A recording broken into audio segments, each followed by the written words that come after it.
반갑습니다. 둘째 날이어서 예배당 공간에 들어오는데 좀 더 익숙해진 것 같고요. 앉아 계신 우리 성도님들도 두 번째 뵈는 그런 거여서 제 마음이 더 좋은 것 같습니다.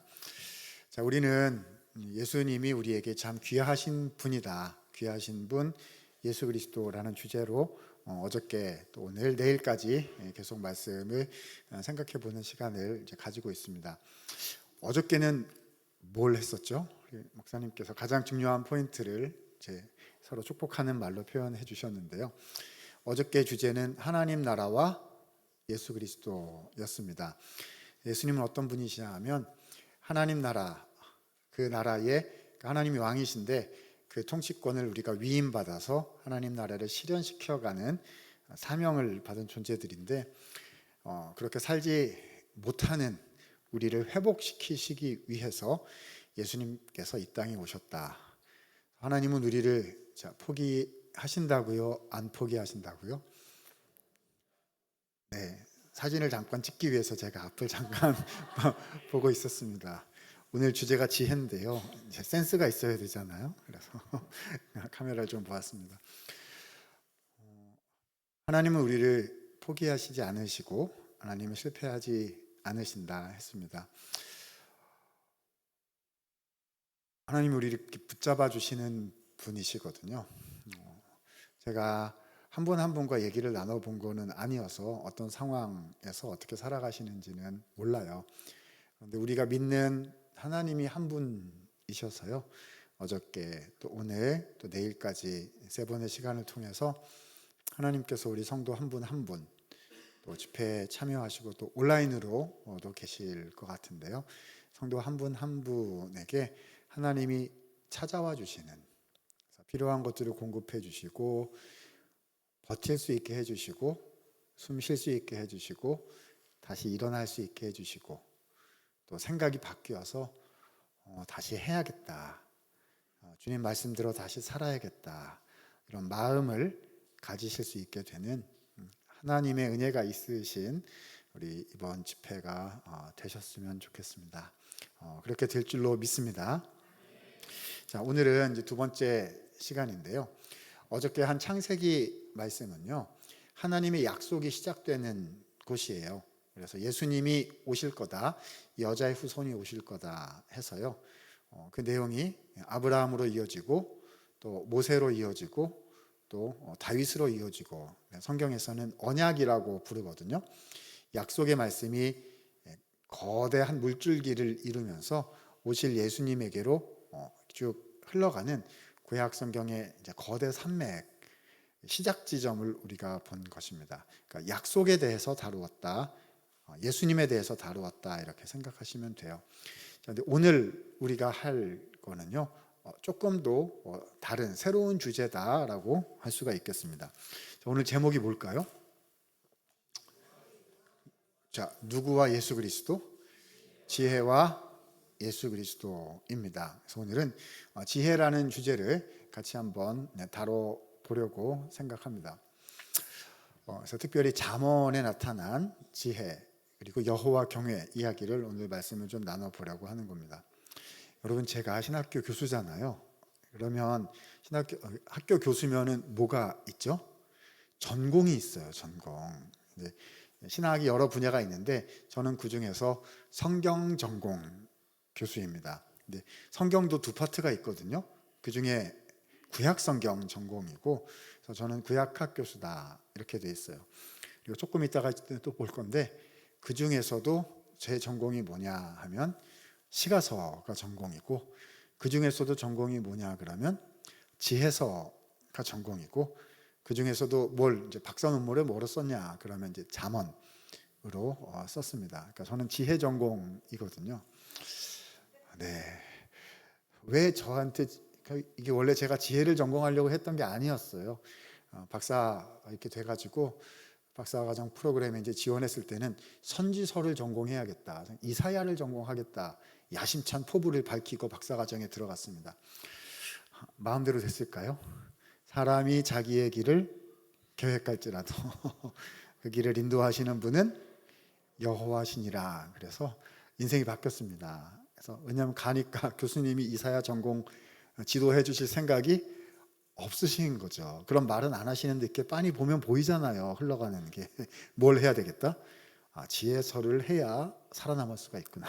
이렇게 돼서 지혜서를 하게 됐습니다. 나중에 보니까 제가 지혜가 없어가지고요. 지혜를 주시려고 지혜를 공부하게 하셨나 보다 이런 생각을 하고 있습니다. 지혜가 뭐냐? 그리고 이 지혜는 예수님과 어떤 관계가 있느냐 하는 그런 이야기들을 오늘 좀 살펴보려고 합니다. 자, 다음 화면 주실까요? 표가 난데없이 하나 나오는데요. 잘 아시는 그런 표입니다. 자, 여러분 구약 성경이 전체 몇 권으로 돼 있죠? 네, 표를 보시고 긴장하셔가지고 제가 어저께 약속했는데요. 그렇죠? 악한 행동은 안 하겠다. 이렇게, 그렇죠? 어저께 제가 얘기 안 했어요? 했죠. 시험 봐요, 안 봐요? 저희 학교는 다음 주가 중간고사 기간입니다. 제가 오늘 눈을 부릅뜨고 준비를 잘해라 이렇게 그렇죠? 이렇게 차가운 시선을 학생들한테 날리고 왔는데요. 제가 학교에서는 그렇죠. 여기서는 따뜻한 눈빛으로 이렇게 시험 안 봅니다. 시험 안 봐요. 자, 구약 성경이 전체 몇 권이죠?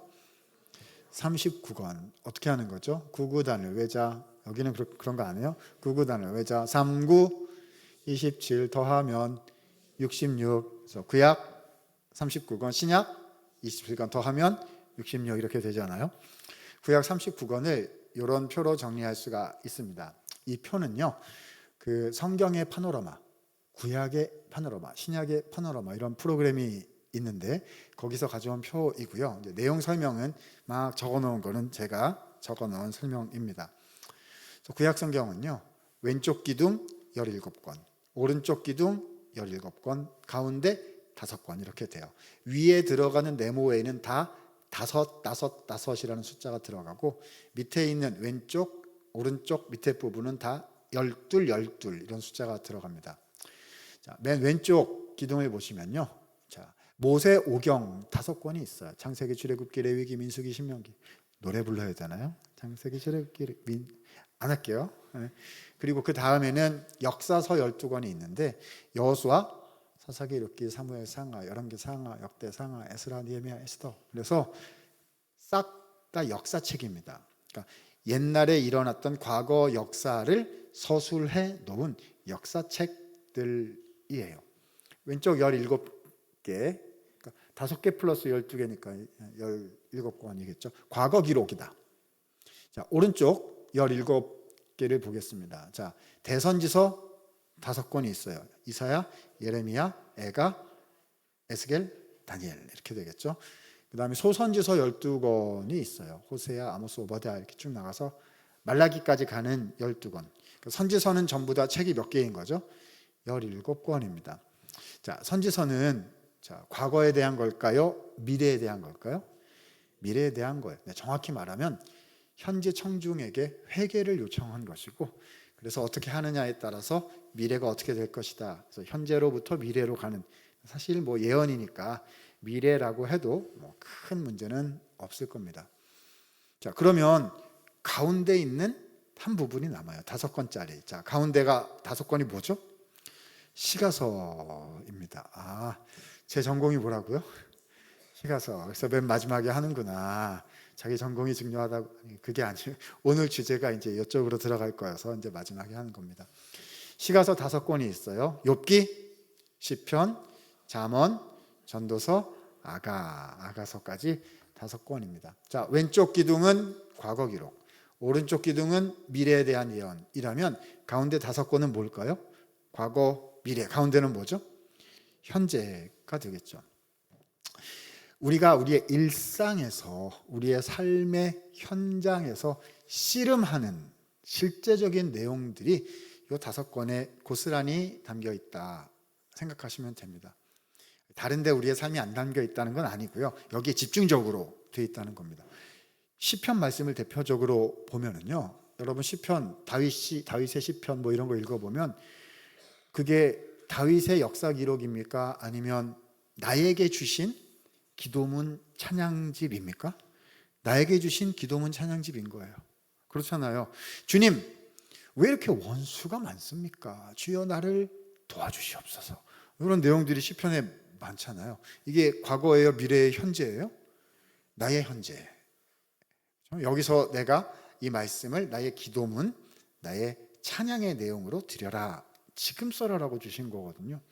욥기를 읽어보면은요, 왜 의인 욥에게 하나님이 고난을 주셨는지 삶의 문제를, 고난의 문제를 가지고 씨름을 하면서 하나님 어떤 분이신지를 쭉 찾아가는 거를 하죠. 자, 이런 그러니까 삶의 현장, 현재에 대한 내용들이 집중적으로 나타난 곳이, 자, 가운데 5권 뭐라고요? 시가서더라, 이렇게 되는 겁니다. 제가 전공이 뭐라고요? 시가서요, 시가서요. 이게 청년 때, 저도 이제 대학생 때 교회에서도 그렇고 이제 학교 무슨 단체에서도 그렇고 가면 그 기초 공부를 해요. 제자 훈련 들어가기 전에 이제 신입성도 훈련 이런 거 할 때 대부분 교회에서 나오는 주제들이 있거든요. 처음에 뭐가 나오죠? 복음이란 무엇인가? 뭐 이런 거, 하나님은 어떤 분이신가? 예수님은 누구신가? 이렇게 나가다가 꼭 나오는 주제 중에 하나가 뭐냐 하면 기도란 무엇인가? 이렇게 나오는 기초 훈련할 때 나오는 게 있어요. 제가 대학교 1학년 때 선배님한테 기도가란 무엇인가 무슨 성경 공부 교재 가지고 이렇게 하다가 우리 선배님이 저한테 그런 얘기를 해주신 적이 있어요. 오늘 내용이 뭔지 내가 한마디로 얘기해 줄게. 그게 뭐예요, 형님? 형, 그게 뭐예요? 그러니까 기도를 이렇게 정의를 해줬어요. 하나님은 귀가 크시다. 와, 아직도 기억이 나요. 하나님은 귀가 크시다. 그래가지고 네가 크게 얘기하든 아니면 울면서 그냥 아무 말도 못하고 하나님 도와줘요 막 이렇게 하든, 하나님의 귀가 작아요, 커요? 커가지고 다 들으시고 응답해 주신다. 그러니까 오늘부터 기도 노트를 만들어가지고 하루에 20개씩 해가지고 숙제를 해와라, 뭐 이렇게 해가지고 이제 막 했었단 말입니다. 하나님은 귀가 크시다는 게 여기 보면 나와요. 그렇죠? 자, 39권 중에 삶의 현장의 문제로 씨름한 몇 권을요? 5권을 성경 말씀 책으로 만들어 놓으셨어요. 시편에 보면 하나님 못 살겠어요, 도와주세요, 우리를 건져주세요, 뭐 이런 기도들이 엄청 나오고요. 욥기 1장부터 42장을 통해 가지고요, 주님 제 인생에 이게 답을 좀 해주세요 막 이렇게 했단 말입니다. 그죠? 근데 그걸 다 영감된 오류가 없는 하나님의 말씀으로, 성경 말씀으로 다 이렇게 하셔가지고요, 딱 놓으신 거잖아요. 뭐라고 하시는 거죠?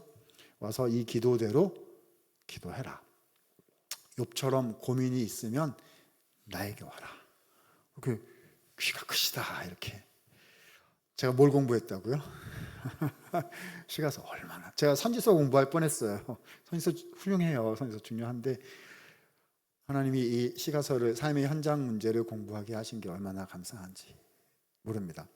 자, 이제 그런데요, 그 다음 화면 주실까요? 이 시가서 5권 중에 그 중에 3권을 따로 분류를 해서 지혜서라고 부르게 됩니다. 자, 3권 뭐죠? 욥기, 잠언, 전도서까지. 혹자는 아가서까지 넣기도 하는데요, 뭐 그것도 타당성이 일부는 있고, 근데 저는 욥기, 잠언, 전도서 3권을 지혜서라고 부른다고 생각합니다. 왜 그럴까요?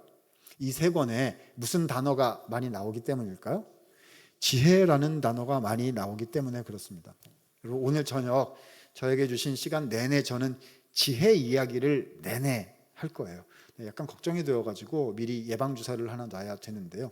왜냐하면 교회들 가보면 이제 한국 분들 중에는 특히 여자분들 중에 이름이 지혜이신 분들이 그렇게 많으세요. 그래서 교회 가가지고 지혜 권사님 그럼 권사님들이 막 오시고요. 유치부 가가지고 지혜야 그러면 애들이 막 오고요. 저희 충신대학교에도 이제 여학생들이 대학생들이 이제 막 지혜야 그러면 이제 막 온단 말입니다. 서지혜, 조지혜, 윤지혜, 박지혜 해가지고요, 김지혜 해가지고 지혜들이 막 우글우글우글 막 하고 있어요. 여러분, 제가 오늘 지혜 이야기를 할 건데 이것은 이름이 지혜이신 여성분을 가리키는 게 아닙니다. 제가 깜짝 놀라셔가지고 막 그러시면 안 되시고요. 이때 지혜는 뭐인 거죠? 하나님께서 우리에게 주시는 하늘의 지혜, 그 개념을 이야기하는 거니까요. 오해하지 마시고 잘 들어주시면 좋겠습니다. 이 3권의 지혜서는요, 지혜라는 말이 반복 집중 등장하고 있기 때문에 지혜서라고 이름을 붙이게 되는데요. 특징이 뭐냐? 삶의 현장에서 하나님을 경외하려고 한 이야기다. 어디서요?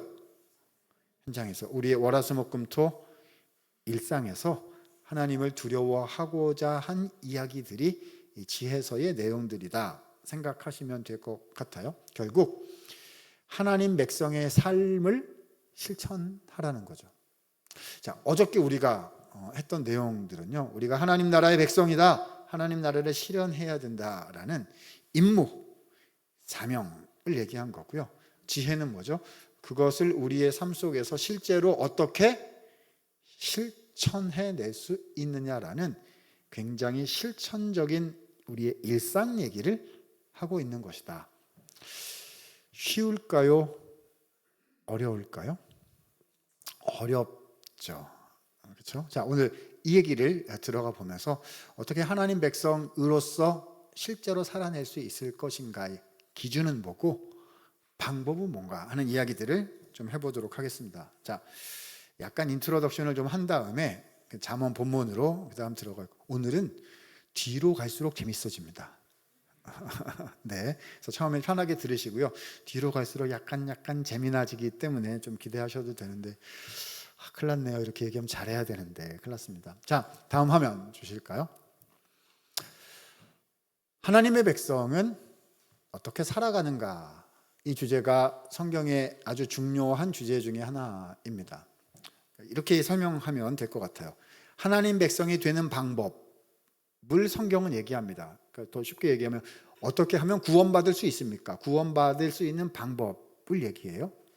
그러면 성경은 구원받는 방법만 얘기할까요? 아니면 예수님 믿어서 구원받은 다음에 그 다음에 어떻게 살아야 되는가도 얘기할까요? 자, 전자입니까? 후자입니까? 후자예요. 그렇죠? 구원받는 거는 오직 예수님을 믿는 믿음으로, 은혜로, 하나님의 선물로 구원을 받는 거예요. 그럼 그 구원받은 걸로 끝날까요? 아니면 구원받았으니까 제대로 살아라, 여기까지 가야 될까요? 당연히 제대로 살아라는 데까지 가는 거잖아요. 제대로 살라고 건지셨으니까 제대로 살아야 되죠. 그래서 성경은요, 하나님의 백성이 된 후에 어떻게 살아야 되는지를 많이 설명해 주세요. 물론 진짜 중요한 건 예수님 믿고 구원받는 거, 이게 1번으로 기초로 가장 중요하죠. 그 이후의 삶도 동일하게 중요하게 말씀하고 계세요. 자, 그 영역을, 저는 이제 구약성경 전공이니까 구약성경 중에서요, 이 하나님의 백성은 어떻게 살아갑니까를 두 가지 영역에서 설명하고 있다라고 이렇게 표현해 볼 수 있을 것 같아요. 자, 첫 번째는 뭐죠? 율법이라는 영역이 있습니다. 율법은 삶의 원리고, 쉽게 말하면 십계명 같은 거예요. 도둑질하지 말지니라, 이런, 그렇죠? 하나님의 말씀들이 있습니다. 여러분, 율법은요, 율법을 지켜서 구원을 받는 거예요? 아니면 구원을 받았기 때문에 율법을 당연히 지켜야 되는 거예요? 전자예요? 후자예요? 후자예요. 율법 지켜서 구원받은 적은 한 번도 없어요. 구원은 예수님 때문에, 예수님의 십자가 은혜로 받는 것이고, 살아났기 때문에 율법을 지키는 겁니다. 자, 그런데 이 십계명과 같은 율법은 어떤 특징이 있냐 하면요, 자, 율법이 탁 나한테 주어지면 둘 중 하나예요. either or예요. 자, 율법이 딱 나한테 오면, 자, 율법을 지켰던지 안 지켰던지 둘 중에 하나입니다. 도둑질하지 말지니라 하셨으면 나는 도둑질을 했는지 안 했는지 애매한데요? 이럴 수가 없어요. 도둑질을 했던지 안 했던지 둘 중에 하나예요. 살인하지 말지니라, 제가 살인을 했는지 안 했는지 모르겠는데요? 이러시면 안 되죠. 살인을 했던지 안 했던지 둘 중에 하나라는 겁니다. 아주 명확한 거대 원리가 율법이에요. 그리고 이제 기타 적용들이 있죠. 자, 그런데 하나님의 백성은 어떻게 살아가는가에 대해서요, 이 율법과 조금 비슷하지만 또 좀 다른 또 하나의 영역이 존재하고 있어요. 자, 그 영역이 뭘까요? 2번으로 적어놓은 오늘의 주제인 지혜라는 영역인 겁니다. 여러분, 잠언에 보면요, 이런 25장에 보면 이런 말씀이 있습니다. 들어보신 적 있으실 텐데요, 제가 찾지 않고 그냥 말씀을 드릴게요. 너는 이웃집에 자주 다니지 말라. 그가 너를 싫어하며 미워할까 두려우니라는 말씀이 있습니다. 자, 이웃집에 자주 가라는 거예요? 가지 말라는 거예요? 자주 가지 말라라는 말씀이 있어요. 자, 그 말씀 읽었어요. 그 말씀 딱 받았어요. 그러면 이것을 십계명처럼 지키려고 하면 어떻게 될까요? 앞으로 친구 집에는 가면 안 돼요.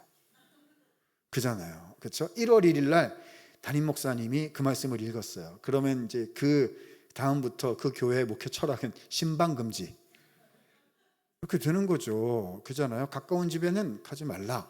이렇게 지금까지 전도하려고 공 들여가지고요 옆집에 맨날 가고 이렇게 해가지고 그래가지고 3년 동안 공을 들였는데 그 말씀을 딱 읽었어요.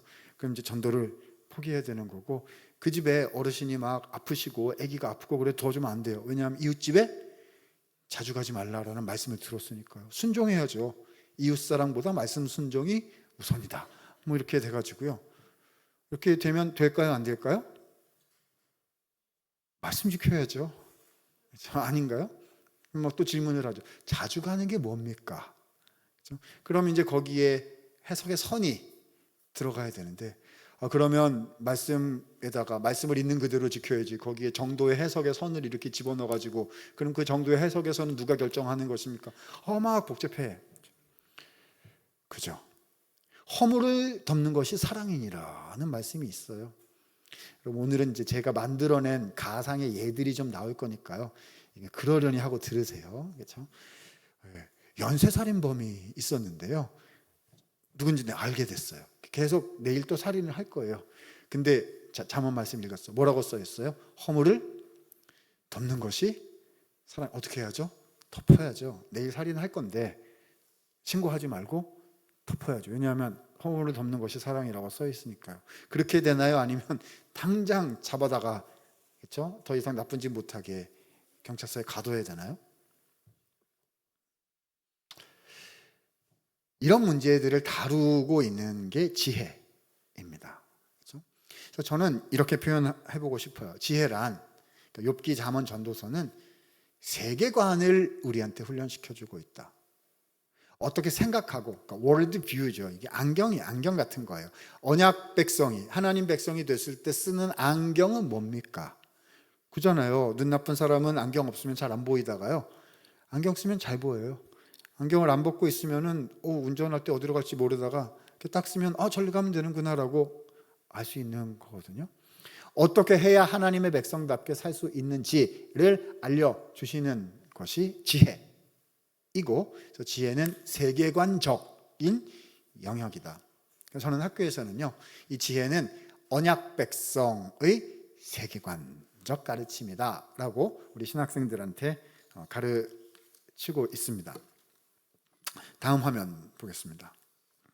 좀 더 정리해서 얘기하자면요, 하나님의 백성이 된 사람들은 어떻게 살아가는가를 지혜서가 가르쳐주고 언약 백성의 세계관을 훈련시켜준다.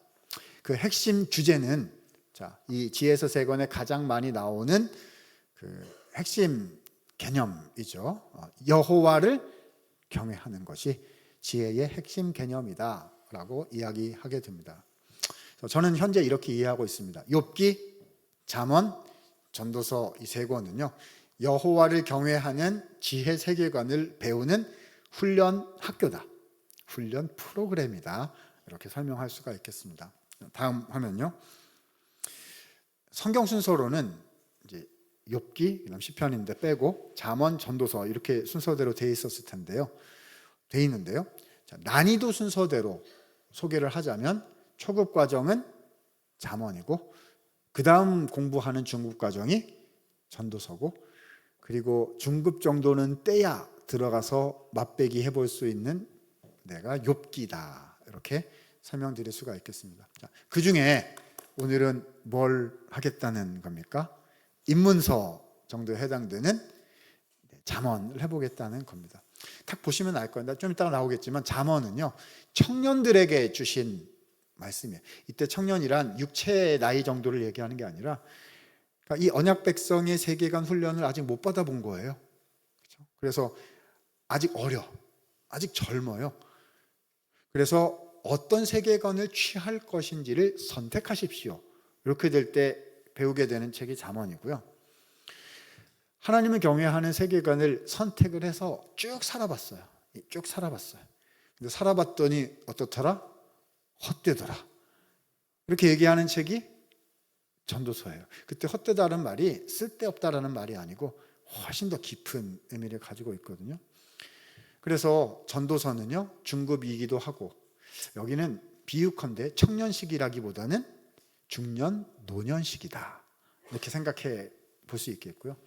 그래서 잠언, 전도서 정도는 다 뗀 사람들이, 그렇게 하나님을 경외하려고 노력한 사람들이 들어가서 씨름해 볼 수 있는 최고급 과정, 최고위 과정이 욥기인 거죠. 뭐 죄 많이 짓고 이런 사람들이 하나님 저한테 고난이 왜 이렇게 왔어요, 이렇게 하는 거는 욥기는 아니고, 최선을 다해서 하나님의 뜻대로 살려고 했던 사람에게 어려움이 왔을 때 주님 이거 뭐죠? 라고 하는 책이 욥기가 되는 거니까요. 네, 거의 오늘은 처음 시작이 강의와 같은, 시험은 봐요, 안 봐요? 안 봅니다. 자, 이제 쭉 지나가면 돼요. 이거 다 이제 그러려니 이렇게 생각하시면 이제 되고요.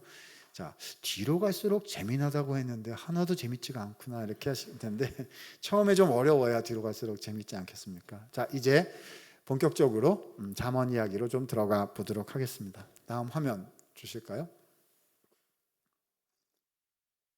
여러분, 잠언이 전체 몇 장으로 되어 있을까요? 왜 이렇게 잘하세요? 여기 딱 있고요. 아니, 그래도 원래 잘 아실걸요? 왜냐하면 되게 유명한 잠언 읽기 방식 중에 하나가 하루에 한 장씩, 그러니까 1일 날은 1장 읽고, 그러면 자, 몇 장이에요? 31장이어서 31일 날 31장 읽고 이렇게 끝낸다 그래서 이제 유명하죠. 잠언은 구조가 굉장히 잘 짜여진 책입니다. 딱딱딱 구조가 나와요. 자, 서론이 1장부터 9장, 본론이 10장부터 29장, 결론이 30장, 31장으로 딱딱딱 구조가 명확하게 나옵니다. 전도서는 구조가 이렇게 안 나와요. 그래서 전도서는 구조가 왜 이렇게 안 나오나 제가 열심히 생각을 해봤는데 그런 것 같아요. 전도서는 구조를 짜는 것도 헛되도다, 뭐 그런 게 아닌가 싶어요. 농담인데요. 제가 나중에 또 전도서의 구조를 여러 번 발견했습니다 이러고 또 그럴지 모르니까 이제 뭐 하여튼 잠언은 구조가 굉장히 잘 나옵니다. 그런데 오늘 우리가 잠언 9장 10절 말씀을 본문으로 읽었는데요. 어디에 나오는 말씀일까요? 그러니까 서론 맨 마지막 부분에 나오는 말씀을 읽었구나 아실 수 있을 겁니다. 그래서 오늘 이렇게 설명을 드리려고 해요. 먼저 본론에 나오는 개괄적인 이야기들을 좀 말씀을 드리고, 중점적으로 볼 거는 서론 1장부터 9장, 그리고 맨 마지막 결론 부분의 마지막 부분인 31장 이야기를 좀 꺼내서 지혜가 무엇이고, 그리고 예수님은 어떤 분이시고, 그래서 우리가 어떻게 해야 되는지 얘기를 좀 풀어가 보려고 합니다. 재미있을 것 같지 않으세요? 네, 진짜 재밌나 두고 보겠다 뭐 이런 눈빛이신 것 같은데요. 자, 넘어가 보겠습니다. 다음 화면요. 자, 잠언 본론이 10장부터 29장인데요. 여기를 우리는 개별 잠언 모음집이다 이렇게 부르고 있습니다. 개별 잠언이 뭐냐면요, 한 줄짜리 속담처럼 생긴 한 줄짜리 문장을, 그러니까 통찰력, 인사이트를 던지는 짧은 경구 형식의 글을 잠언 혹은 속담이라고 부릅니다. 그러니까 10장부터 29장은요 속담 모음집 정도로 생각하시면 되는 거예요. 형태가요. 한국말에도 속담들이 있어요. 통찰력을, 인사이트를 던지는 경구들. 자, 한국 속담 중에 대표적인 거 한 두어 개만 해볼까요? 발 없는 말이 천리 간다. 백지장도 맞들면 낫다. 아무도 안 가르쳐줘도요 무슨 소리인지 들으면 그냥 딱 알겠는 그런 내용들. 10장부터 29장은 이런 짧은 경구 형태의 말씀들이 주로 나온다는 것입니다. 그런데 이 말씀들은요 무슨 어려운, 예수님은 어떤 분이, 교회는 어떤 것입니까, 뭐 이런 이론적인 얘기들이 나오는 게 아니라, 자, 뭐에 대한 말씀들? 일상 생활에 대한 말씀들로 가득가득 차 있어가지고 다양한 삶의 주제들이 나옵니다. 언어 생활은 어떻게 해야 되는 것입니까? 돈은 어떻게 벌고 어떻게 써야 하는 것입니까? 마음 관리는 어떻게 하는 것입니까? 인간관계란 무엇입니까? 그렇죠? 부모님한테는, 가족한테는, 또 직장에서 상사와 아랫사람들한테는 어떻게 해야 되는 것입니까? 보증은 서야 되는 것입니까? 뭐 이런 일상에 대한 이야기들이 가득 차 있는 곳이에요. 마치 옛날 TV 프로그램 이름으로 하자면 체험, 삶의 현장, 뭐 이런 느낌이 나는 데가 10장부터 29장이라고 할 수 있습니다. 예를 좀 들어보도록 하겠습니다. 다음 화면 주시면요. 잠언 10장 19절 말씀. 자, 같이 한번 읽어볼까요? 시작.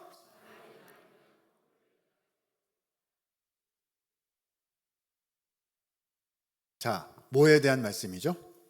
언어 생활에 대한 말씀이에요. 말 많이 하라는 거예요? 조금만 하라는 거예요? 조금만 하라는, 말 많이 하면 실수해. 조금만 해야 괜찮은 거야. 그렇죠? 딱 들으면 언어 생활에 대한 말씀입니다. 하나만 더 예를 들까요? 다음 화면이요. 잠언 20장 10절에 보니까 이런 말씀이 있습니다. 한결같지 않은 저울추와 한결같지 않은 되는 다 여호와께서 미워하시느니라. 요즘 우리 사회, 특히 이제 젊은이들의 화두가 되고 있는 공정함에 대한 말씀인 거죠.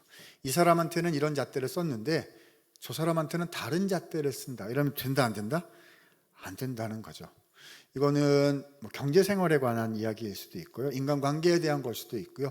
근데 공정함이라는 삶의 중요한 잣대에 대해서 말씀하고 있습니다. 이런 내용들이 체험 삶의 현장으로 10장부터 29장에 가득가득 차 있다는 거죠. 하루에 한 장씩 잠언을 읽으면 삶의 지혜가 늘어날 것이다 라고 얘기하실 때 대부분 이 10장에서 29장의 본론 말씀을 염두에 두고 얘기하는 경우가 많습니다. 자, 질문 한번 해볼게요. 여러분, 이 말씀들을 지키는 게, 잘 실천하는 게 쉬울까요? 어려울까요? 어렵죠. 쉬우신 분이 계세요. 엄청난 분이 어렵죠. 주님 말씀처럼 저는 그리스도인으로서 공정함을 실천하며 살겠습니다 라고 결단하는 것까지는 어느 정도 할 수 있어요. 근데 우리의 일상에서, 회사에 가서, 비즈니스 현장에서 뭐가 공정함입니까? 를 판단하는 것은 훨씬 더 어려운 일일 수 있습니다. 그죠? 입장에 따라서, 상황에 따라서 공정함의 적용치가 다를 수 있기 때문이거든요. 거기서 어떻게 합의를 만들어내고, 거기서 어떻게 그리스도인으로서의 공정함을 사회에서 실현하도록 만들 것인가는 결단하는 것보다 훨씬 더 어려운 일이라는 거죠. 이웃집에 자주 다니지 말아라. 그 말씀 읽었을 때 이걸 어떻게 적용해야 할지. 자, 그러면요, 이 10장부터 29장은요 일상생활이기 때문에 탁 들으면 알 것 같은데 실제로 실천하기는 쉽다, 어렵다? 어렵다는 거예요. 자, 그러면 어떻게 해야 될까요? 너무 어려우니까 잠언 중간 말씀은 성경에서 빼버립시다. 그렇죠? 잘못해가지고요, 그렇죠? 도와줘야 되는데 나는 이웃집에 자주 가지 말라 그랬어요. 그리고 안 가고 뭐 이런 일이 생길 수 있으므로 성경에서 이 부분을 빼버리십시다. 이렇게 해야 될까요? 안 되지요. 잘 사용하라고 하나님께서 주신 말씀이잖아요. 그럼 어떻게 해야 되죠? 잘 사용을 해야겠죠. 그럼 어떻게 해야 잘 사용할 수가 있을까요? 그래서 서러운 부분이 먼저 나오는 것입니다. 본론에 앞서서 그래서 서론이 있는 거죠. 다음 화면입니다. 1장부터 9장 설명으로 이제 들어가는 거예요. 본론 먼저 하고, 그 다음 서론 얘기하고, 결론 얘기하고, 그 다음 적용한다, 이렇게 말씀드렸죠. 자, 잠언 1장부터 9장은요 10장부터 29장에 들어가기 위한 무슨 단계다? 준비 단계다.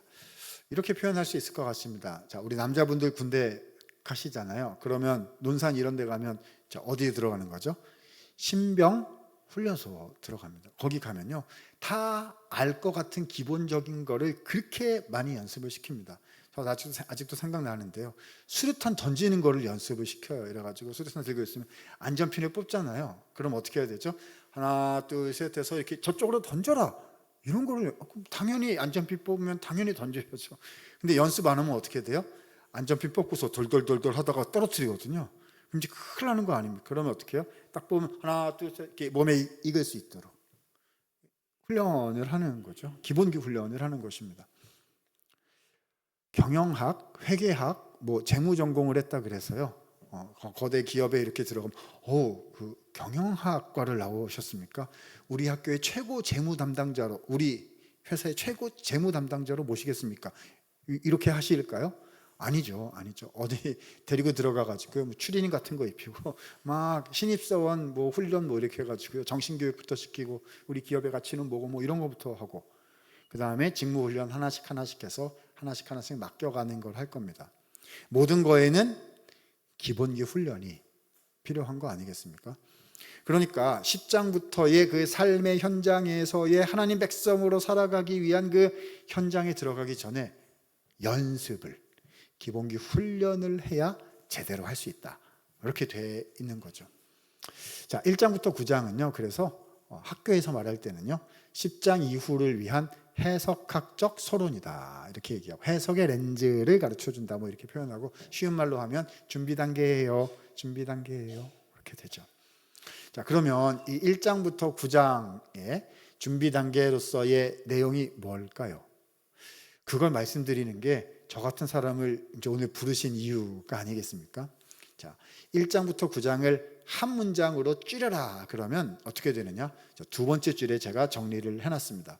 자, 두 번째 줄 같이 한번 읽어보도록 할까요? 시작. 반드시 지혜를 뭘 얻으라고요? 지혜를. 자, 옆에 계신 분에게 인사하겠습니다. 반드시 지혜를 얻으세요. 늦게 오셨거나 아까 조셨거나 이러면 지혜자매랑 결혼하라는 얘기인가 막 이러시면 큰일 나세요. 졸다가 이렇게 말씀 잘못 들으면 이제 큰일 납니다. 하나님께서 주시는 지혜를 반드시 얻어야 된다는 것인데요. 자, 설명 시작합니다. 잠언에서요, 지혜를 얻으라고 말씀할 때 굉장히 특별한 방식으로 지혜를 표현해냅니다. 마지막 줄에 써 있어요. 내용이 뭐냐면 지혜를 무엇으로? 여성으로 무엇한다? 의인화한다는 겁니다. 여러분, 의인화가 뭐죠? 사람이 아닌 사물이나 개념을 사람처럼 표현하는 방식을 의인화라고 얘기해요. 지혜는 사람이에요? 아니에요? 혹시 지혜 권사님 계시면, 지혜 자매님 계시면 이해해 주세요. 여기서 나오는 지혜는 사람 이름을 얘기하는 게 아니라 하나님이 주시는 지혜를 얘기하는 거거든요. 사람이 아니야. 그런데 사람처럼 표현을 합니다. 잠언이요. 성경 본문이 그렇게 표현을 하는데요. 특별히 자, 남성으로 표현을 한다, 여성으로 표현을 한다, 여자로 의인화를 시킨다는 겁니다. 그래서 지혜 여인, 레이디 위즈덤이라고 표현을 하게 됩니다. 이유가 있습니다. 자, 지혜라는 말이요, 구약 원어로 보면 호크마라는 말인데 한 번쯤 들어보셨을 수 있을 거예요. 이 말은 여성 명사입니다. 그건 또 뭐예요? 하실 수 있는데요. 우리 대한민국 한국말에는요, 명사에 남성, 여성 이런 게 있어요? 없어요? 없어요. 우리말에는 개념이 없는데 외국어에 보면은요, 남성 명사, 여성 명사, 중성 명사 뭐 이렇게 젠더가 있는 그런 랭귀지들이 있습니다. 여러분, 저는 이제 제가 고등학교를 다녔을 때는요, 제2 외국어 뭐 이런 거를 하나씩 늘 했어야 되는데요. 저는 이제 독일어, 제가 나온 고등학교는 독일어를 제2 외국어로 했습니다. 저희 학교에는요, 그 아이스하키 부서가 옛날에 있었대요. 그래가지고 아이스하키 빠따가 이렇게 산더미처럼 쌓여 있었거든요. 그래가지고 독일어 정관사 변화를 외울 때 뭘 가지고 외웠을까요? 바바바바바바바 이렇게 맞으면서 이제 외웠거든요. 맞으면서 외우면 평생 간다는 게 아직도 독일어 정관사는 몸이 기억하고 있어요. 이렇게 되거든요. 데어데스 댐덴 디 데어데어디 다스데스 댐데스 디 데어덴디 야야야 이거 못하면 바바바바바 뭐 이래가지고 있기 때문에 그때 아직도 생각이 나요. 아, 독일어에는 남성 명사, 중성 명사, 여성 명사가 있구나. 이게 생각을 했던 건 한국말엔 이런 거 없어요. 구약 성경 원어에도 명사가 나오면 남성이 있고 여성이 있어요. 근데 지혜는 남성이다, 여성이다? 여성이어서요. 지혜 이렇게 해놓고 그 다음에 한국말로는 그거 이렇게 할 것을 어떻게 표현한다는 거죠? 대명사로 받을 때 지혜 그런 다음에 그 여자 이렇게 받아야 된다고요. 영어로 얘기하면 wisdom 그러면 she, her 이렇게 받아야 된다는 말인 겁니다. 여기서 굉장히 특이한 발전이 일어나기 시작해요. 잠언 말씀 아마 몇 번씩 읽어보셨을 텐데 잠언은 주로 아버지가 아들에게 뭔가를 가르쳐주는 형태로 돼 있어요. 제일 많이 나오는 말이 뭐냐면 내 아들아, 이 말이 그렇게 많이 나와요. 아버지가 아들한테 얘기해 주는 거죠. 내 아들아, 내 아들아, 내 아들아, 지혜를 얻어라 이렇게 가거든요.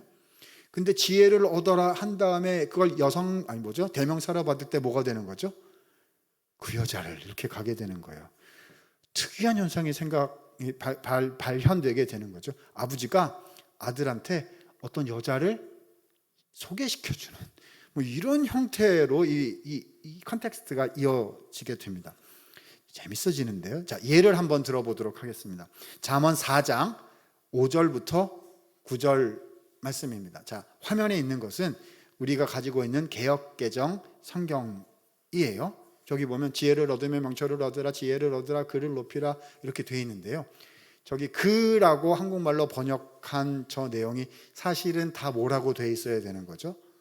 그녀라는 여성형으로 돼 있어야 된다는 겁니다. 자, 제가 우리 개역개정이 번역이 잘못됐다는 게 아니에요. 개역개정 성경은요, 한국말 문법에 맞도록 번역을 한 거예요. 그러니까 이거는 100% 잘한 번역이고요.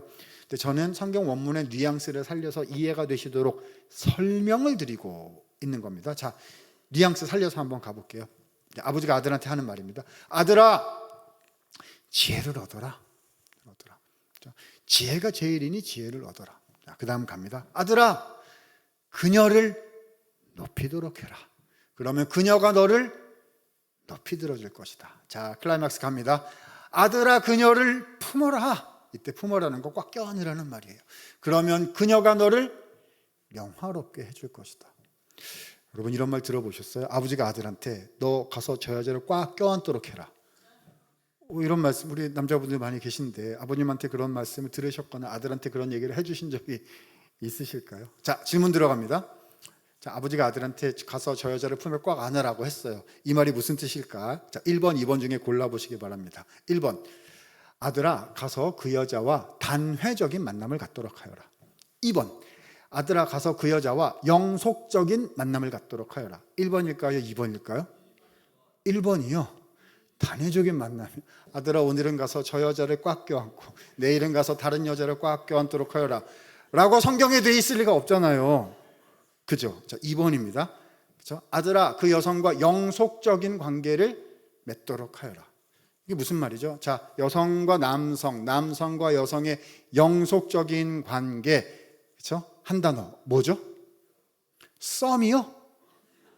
아닌데요. 연애요? 아닌데. 썸과 연애는 뭐죠? 이런 거잖아요. 썸과 연애는 좀 만나다가, 그렇죠? 안 맞아. 그러니까 우리는 결이 다르네요. 안녕히 가세요. 행복하기 바랄게. 이게 썸과 연애인 거잖아요. 그렇죠? 끝까지 못 가는 거죠. 그렇죠? 아니에요. 영속적인 만남이란 한 단어 뭐죠? 결혼입니다. 그렇죠? 그러니까요, 이 말씀은 한마디로 우리가 이해할 수 있는 말로 정리하면 뭐죠? 아들아, 지혜와 무엇하도록 해라? 결혼하도록 하라 라는 하나님의 명령인 거죠. 자, 옆에 계신 분한테 이렇게 말씀드리도록, 서로 권하도록 하겠습니다. 지혜와 결혼하세요. 자, 하겠습니다. 또 늦게 오셨거나 이렇게 하신 분은 또 이제 드디어 지혜 자매님과 결혼하라는 하나님의 허락이 떨어졌다. 이제 예배 끝나고 지혜 자매님한테 가셔가지고 하나님이 말씀하셨습니다. 뭐 이러시면 안 됩니다. 그렇죠? 그죠? 우리 결혼하신 분들 많이 계신데 그러면 와이프 이름을 다 지혜로 바꿔야 되나요? 그렇죠? 여자분 입장에서 보면 남편 이름을 다 지혜로 바꿔야 되나요? 그런 거 아니란 말입니다. 결혼을 지금 하셨거나 안 하셨거나, 그죠? 남성분이거나 여성분이거나 우리는 모두 하나님이 우리에게 주신 지혜와 무엇 해야 된다? 결혼해야 된다는 것입니다. 결혼이, 그렇죠, 좀 딱 잡고 끝까지 가는 동반자, 파트너를 얘기하는 거지요. 자, 그러면요, 여러분, 지혜랑 결혼을 하려면 어떻게 해야 될까요? 어떻게 하긴요, 지혜를 찾아서 결혼을 해야죠. 지혜를 찾아가서 나와 결혼해 줄래요? Will you marry me? 이렇게 해야 되는 거 아니겠어요? 결혼을 해야 되는데, 자, 질문 하나 더 해볼까요? 그 지혜를 찾는 게 쉬울까요? 어려울까요? 인생을 조금 우리 이제 청년분도 계시고 학생분도 계신데요. 우리 청년 학생들도 인생 오래 살 만큼 살았잖아요. 그죠? 네, 다 인생 오래 살아서 다 아실 텐데, 여러분, 지혜를 찾는 게 쉽던가요? 어렵던가요? 우리 선택의 순간에 지혜가 필요해서 기도하잖아요. 계산도 하고, 그렇죠? 기도도 하고 하는데, 항상 여러분이 했던 선택은 항상 다 잘된 선택이셨었나요? 그렇죠. 내가 그때 선택을 잘해가지고 지금 너무 행복하게 살고 있어. 이런 것도 있는데 내가 왜 그때 그 선택을 해가지고 지금 이렇게 짐을 지고 살고 있단 말인가? 뭐 이런 것도 있을 수가 있고요. 그게 평생의 한이 되었어. 뭐 이런 게 있을 수도 있을 텐데요. 어떻게 지혜를 찾아서 결혼할 수가 있을까요? 그렇죠? 어떤 때는 내가 그게 지혜라고 생각했는데 진짜 미련한 것이었어. 그때 이렇게 이제 나중에 나이 먹어서 생각하게 될 수도 있는 거거든요. 어떻게 지혜를 찾아서 결혼할 수가 있을까요? 그 방법이 9장 10절 서론의 맨 마지막 부분 우리가 읽었던 그 핵심 구절 속에 나타납니다. 다음 화면 주실까요? 다 얘기했어요? 오케이, 너무 좋습니다. 자, 9장 10절 같이 읽습니다. 힘내서 읽습니다. 시작. 여호와를 경외하는 것이 지혜의 근본이요 거룩하게 하신 자를 아는 것이 명철이니라. 자, 여호와를 경외하는 것이 지혜의 근본이다 했습니다. 근본이란 말, 자 다음 화면 주실까요? 근본이라고 좀 어렵게 한국말로 번역을 했는데요. 히브리어 성경 원문은 테힐라라는 말이고요. 이것은 사실은 출발점, 시작점이라는 단어입니다. 영어 성경 찾아보시면요, The fear of the Lord is the beginning of the wisdom, beginning of wisdom. 그래서 beginning으로 다 번역을 거의 해놓은 것을 확인하실 수가 있을 겁니다. 여러분, 이게 무슨 말인 거죠? 여호와를 경외하는 것이 지혜의 시작점이다. 지혜의 첫 걸음이다. 무슨 말이죠? 지혜를 얻으려면 뭐부터 해야 된다는 거죠? 하나님을 경외하는 것부터 해야 된다는 말이에요. 아니, 이게 도대체 무슨 말이에요? 여러분, 지혜를 찾으려면 뭘 찾아다녀야 되죠? 지혜를 찾아다녀야 되죠. 그렇죠? 제가 오늘 나눔교회로 올 때 내비게이션에 제가 뭐라고 쳤겠어요? 나눔교회 이렇게 해가지고 누르고 이렇게 해서 티맵 이렇게 해서 왔단 말입니다. 근데 거기다가 제가 다른 말을 썼어요. 막 거기다가 분당 우리 교회 쳤으면 저는 분당으로 갔을 거예요. 그잖아요. 그러니까 여기 나눔교회 이렇게 했으니까 나눔교회로 왔단 말입니다. 지혜를 찾으려면 뭘 찾아다녀야 돼요? 지혜를 찾아다녀야 돼요. 근데 오늘 말씀은 그러면 뭐냐 하면요, 그러면 안 된다는 거예요. 지혜 찾아다녀 보셨잖아요. 내 앞에 옵션이 3개가 있어요. 그렇죠? A, B, C가 있어요. 그러면 우리는 딱 이게 세상의 지혜죠. 세상이 말하는 지혜는요, 그렇죠? 제일 빨라야 되고 소리가 나면 안 돼. 그죠? 그래서 제일 빨리 소리가 안 나게 내가 제일 좋은 거 먼저 가지는 거. 이게 세상이 말하는 지혜잖아요. 그리고 남는 거 있으면 옆에 좀 나눠줘가지고 내 사람 만들고 막 다 이렇게 하는 거. 뭐 이런 게 이제 밖에서 말하는 지혜인데, 성경이 말하는 지혜가 그 정도 수준인 걸까요? 자, 100을 주는 게 있고 1번이 100을 줘요. 2번이 나한테 80을 주고, 그렇죠? 3번은 나한테 60을 줘요. 그럼 세상이 말하는 지혜는 100을 갖는 거죠. 그래서 우리는 뭐 탁 하면 내가 어떻게 100을, 뭐가 100인지 찾아내서 내가 제일 먼저 갖는, 이게 세상이 말하는 지혜라는 겁니다. 그거 하고 싶어서 우리도 했어요. 근데 그게 잘 되던가요? 100인 줄 알고 집었는데 꽝이에요. 그렇죠? 집었는데 100인데 그 100이 2년 있다가 마이너스가 되는 100이었어요. 그렇죠? 무슨 일이 있을지는 몰라요. 세상의 잘못된 가치, 우리의 분별력 없음, 뭐 이런 여러 가지들이 와가지고 이렇게 섞어요. 우리의 연약함도 있고 우리의 죄도 있고 사회 구조적인 한계도 있고 뭐 다 있어가지고요, 제대로 된 선택을 할 수가 있더라 없더라? 없더라 하는 것이 우리가 인생에서 그렇게 경험해 온 것이 아니겠습니까? 오늘 말씀은 뭐냐면요, 진짜 지혜를 찾으려면 지혜 자체를 찾으려 하지 말라는 겁니다. 잘 보세요. 지혜를 찾고자 한다면 지혜를 찾으려 하지 말라. 오히려 뭘 하려고 해야 된다? 하나님을 두려워하려고 해야 된다. 그러면 그 하나님을 두려워하는 게 곧 뭐가 된다? 지혜가 된다는 거지요. 계산은 해야죠. 이게 100짜리인지 80짜리인지 60짜리인지는 알 수 있어야죠. 내가 이거 하면 그 다음에 어떻게 될 것 같고, 이거 하면 어떻게 될 거고, 상황이 어떤 거고, 평가가 그 정도는 우리도 다 할 수 있어야 되죠. 근데 그게 우리의 최종 결정의 원리가 돼서는 안 된다는 겁니다. 그거는 밖에 사람들도 다 하는 거예요. 우리의 일은 그게 아니에요. 우리가 던져야 될 질문은 뭐죠? 뭐가 지혜예요? 이 지혜에다가 우리가 제일 원하는 거 다 집어넣을 수 있는 거죠. 뭐가 행복이에요? 뭐가 제일 좋은 결과예요? 그렇죠? 뭐가 제일 잘 되는 거예요? 이 질문이 아니라는 거죠. 던져야 되는 질문은 뭐인 거죠? 주님, 이거 세 개 중에 뭐가 하나님 두려워하는 길입니까? 뭐가 사람이 두려운 게 아니라, 뭐가 결과가 두려운 게 아니라, 뭐가 제일 행복하거나 제일 불행한 거 이런 게 아니라 무엇이 제가 하나님을 하나님으로 모실 수 있고 하나님을 경배하고 하나님을 존귀하게 할 수 있는 방법입니까? 그게 우리의 선택의 결정의 원리가 되어야 된다는 거죠.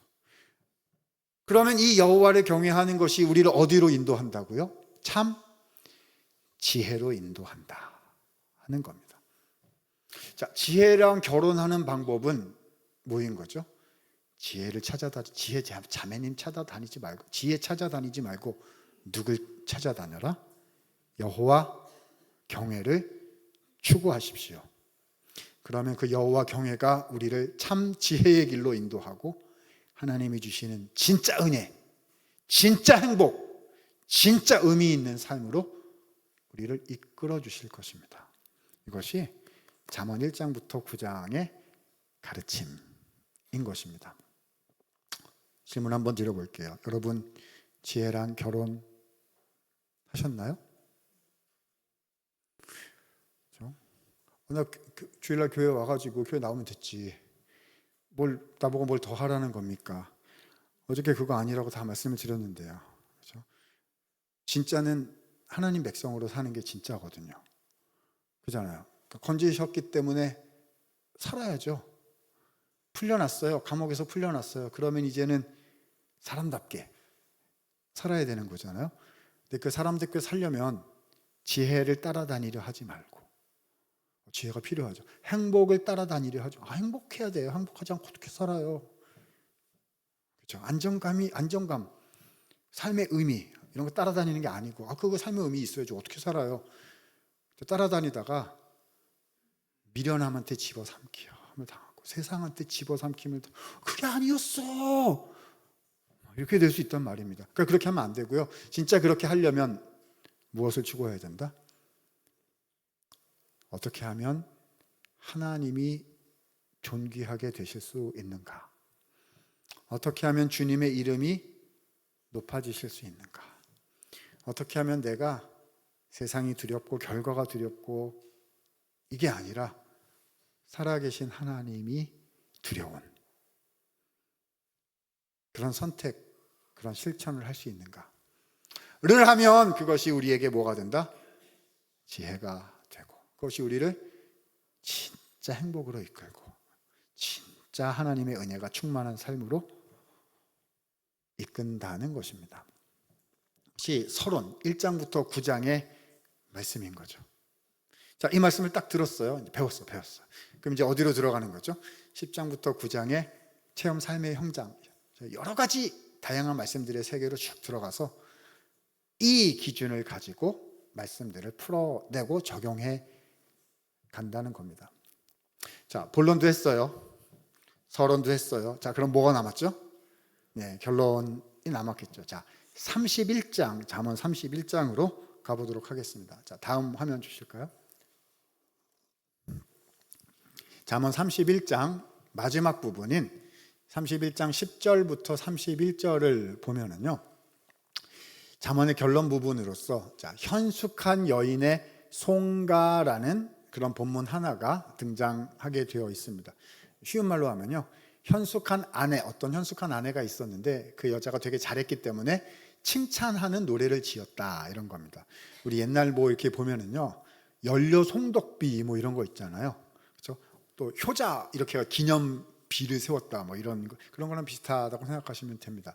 현숙한 아내가 있어서 되게 잘했기 때문에 현숙한 아내를 칭찬하는 노래를 지었는데 그것이 잠언 31장 마지막 부분이다. 이렇게 생각하시면 돼요. 근데 이제 요거 설명하려면 제가 약간 좀 부담이 돼요. 우리 나눔교회는 제가 이렇게 보니까 상당히 수준이 있는 것 같아가지고 제가 약간 걱정은 안 되기는 하는데요. 전통적인 교회나 이런 데 갈수록 현숙한 여인 얘기할 땐 약간 좀 아니요. 저 좀 젊은 분들이 많을 때 좀 더 마음이 어려워요. 하여튼 뭐 갑자기 막 헷갈리기 시작하는데, 자, 왜냐하면요, 이렇게 읽어보면요, 현숙한 여인 성가 읽어보면요, 부인이 모든 일을 혼자 다 해요. 남편은 어디가 있는지 그 간이 배 밖으로 나와가지고 뭘 하고 있는지 그래가지고 부인이 싹 다 하거든요. 그래가지고 제가 이렇게 막 이렇게 얘기하면 와, 여자 보고 다 하라는 말인가 이렇게 이제 하실까봐. 근데 여러분 끝날 때 굉장히 은혜롭게 끝날 거예요. 그러니까 걱정 안 하셔도 됩니다. 솔직히 말하면요, 이게 이 본문은 부인에 대한 얘기가 아니에요. 다 부인 얘기거든요. 다 부인 얘기인데 더 정확히 얘기하면 이 현숙한 여인, 그러니까 부인 잘 만나서 인생 대박난 어떤 남자 얘기가 이 본문입니다. 그렇죠? 이 남자는 어떻게 그렇게 와이프를 잘 만나가지고 와이프가 다 해줘가지고 인생이 대박이 났는가? 어떻게 하면 이런 여자랑 결혼할 수 있는가? 잠언은 처음부터 끝까지 결혼 얘기네. 뭐 이런 생각이 이제 막 들게 만드는. 처음에도 결혼 얘기더니 끝에도 결혼 얘기야. 막 이렇게. 자, 한번 보도록 하겠습니다. 포인트는 뭐냐? 도대체 이 현숙한 여인은 누구냐? 어떻게 하면 이런 여자랑 결혼할 수 있느냐? 이게 31장에서 우리가 찾아내야 하는 바입니다. 자, 다음 화면입니다. 10절 첫 번째 절을 보면 이렇게 되어 있어요. 누가 현숙한 여인을 찾아 얻겠느냐? 그의 값은, 정확히 말하면 그녀의 값어치는, 부인의 값어치는 진주보다 더하니라. 현숙한 여인이라고 번역을 했는데요. 그러면 우리가 이제 전통적인 사자성어로 뭐가 생각이 나시죠? 현, 모, 양처. 그래서 집에만 이렇게 계시면서 이제 앞치마 이렇게 매시고 남편님 다녀오셨어요 이렇게 하는 유순하신 여성분 생각하실 수 있는데요. 물론 그런 여성분들도 훌륭하시고 좋으십니다. 근데 이제 여기 나오는 여자는 이렇게 보면은요, 약간 남자 같은 데도 있고 막 그래요. 한번 보겠습니다. 남편의 마음은 그를 믿나니. 여기서 그는 다 부인을 얘기하는 거예요. 남편의 마음은, 남편이 누굴 믿고 살아요? 부인 믿고 하나님을 믿고 살아야지. 부인 믿고 사는데 이유는 뭐냐? 부인으로 말미암아 산업이 핍절하지 아니할 것이다. 산업이라고 번역한 단어는 전리품이라는 단어입니다. 그러니까 부인이 나가서 전리품 벌어온다는 거예요. 여러분, 전리품이 뭐죠? 고대에서 부족과 부족이 전쟁해가지고 이렇게 뺏어와가지고 이렇게 전쟁해가지고 약탈해오는 거를 전리품이라고 그러잖아요. 그러니까 이 부인은 어떤 스타일이신고 하면은요, 남편님 잘 다녀왔어 이렇게 유순하고 얌전하신 스타일이라기보다는 글쎄요, 아마존의 여전사 같아가지고 계속 거라 이거 있잖아요. 네, 우리 남자분들 많으신데 이제 그런 여성분 괜찮으시죠? 이거 있잖아요. 부인이 약탈물을 벌어와서 먹고 산다. 이렇게 강력하신 이 부인이요, 소위 말하는 이제 전통적인 이제 유교적 관점에서 그 단어를 쓰자면 바깥일과 안일, 집안일, 그러니까 남자 일과 여자 일을 누가 혼자 다 해요? 부인이 혼자 다 한다. 이 남편은 어디 갔느냐 한지 이렇게 되는 것인데, 자, 다음 화면 보시죠. 본문 설명하고 있는 겁니다. 다 부인이 하는 얘기예요. 부인은 양털과 삼을 구하여 부지런히 일한다. 양털과 삼으로 뭐 하는 걸까요? 뭐 하긴요, 실 뽑는 거죠. 거기서 부지런이라고 번역된 말은 기쁨으로라는 뜻이에요. 이 여성분은 일하는 게 기쁘신 분이세요. 우리 여성분들 많이 계신데 일하시는 것이 기쁘신가요? 그렇죠? 다 부인 얘기예요. 이 부인은 상인의 배와 같아서 먼 데서 양식을 가져. 상인의 배와 같아서 이 부인은 무역을 하시는 큰 오퍼상 정도 되시는 것 같아요. 여러분, 고대 사회에서 무역은 주로 누가 했을까요? 남자들이 했을 겁니다. 물론 솔로몬 얘기에 나오는 뭐 스바의 여왕 같은 분도 계시겠지만은요, 지금 우리는 어떤 여왕을 얘기하고 있는 게 아니라 그냥 일반적인 가정의 부인을 얘기하고 있는 건데, 남자들이 했던 일을 부인이 다 하네. 밤이 새기 전에 일어나서 음식을 나누어 준다. 다 부인 얘기예요. 이 부인은 잠이 없어요. 와, 실컷 잤는데 일어나 보니까 새벽 3시여가지고요, 해 뜨기 전에 집안일이 다 끝나요. 와, 훌륭하신. 자, 우리 여성분들의 얼굴빛깔이 안 좋아지기 시작했는데요, 은혜롭게 끝날 거기 때문에 걱정 안 하셔도 됩니다. 자, 계속 부인 얘기예요. 밭을 살펴보고 사며 포도원 밭을 부동산 거래를 하시는 큰 선이신가 보다 이런 생각이 막. 여러분, 고대 사회에서 토지 거래는 남성들 이름으로 하도록 되어 있어. 물론 특별한 경우에는 여성들이 할 수 있다라고 이제 열려 있기는 했으나, 그러니까 남자들이 주로 했던 일을 부인이 다 한다 이렇게 됩니다. 자, 다음 화면 계속 나와요. 다 부인 얘기. 부인은 밤에 등불을 끄지 않.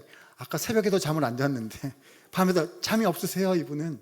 그렇죠? 밤에는 뭐 하느냐? 손뭉치를 들고 가락을 잡으며. 그렇죠? 새벽에 실 뽑았잖아요. 그럼 밤에 뭐 해야죠? 천 짜야죠. 그거는 내일 하겠다. 그녀의 사전에 내일 일은 없습니다. 모든 일을 오늘 다 해야 되는 거예요. 자, 우리 여성분들 많이 계신데 이 정도는 충분히 할 수가 있으신 걸까요? 곤고한 자에게 손을 펴면 다 부인이 하는 거예요. 자기만 챙기는 게 아니라 나눠줄 줄도 아는 넉넉한 마음의 소유자. 자기를 위하여 세마포와 자색 옷을 입으며, 그렇죠? 애기들 돌보고 남편들 돌보고 이러다가 자기 관리가 안 되는 그런 여성분이 아니라 자기 관리가 너무 잘 돼. 와, 우리 여성분들 많이 계신데 이 정도는 능히 하실 수가 있으십니까?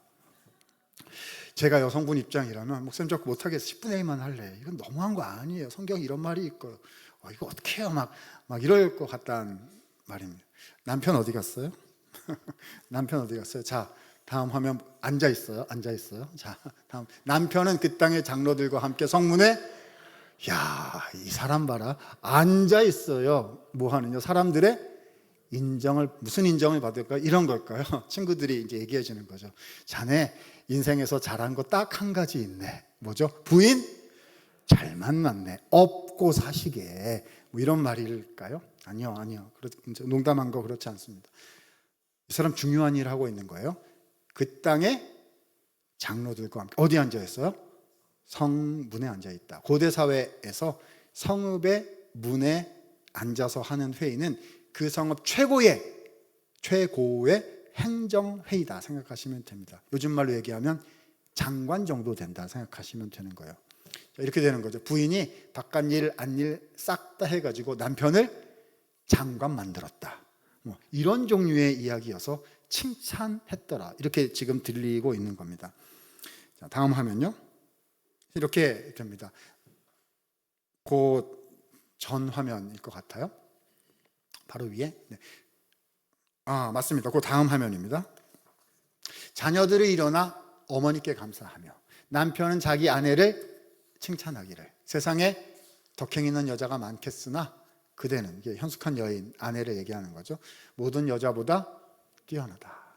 부인 잘 만나 인생 대박난 어떤 남자 얘기를 지금까지 보셨습니다. 자, 다음 화면. 이 여자는 누구일까요?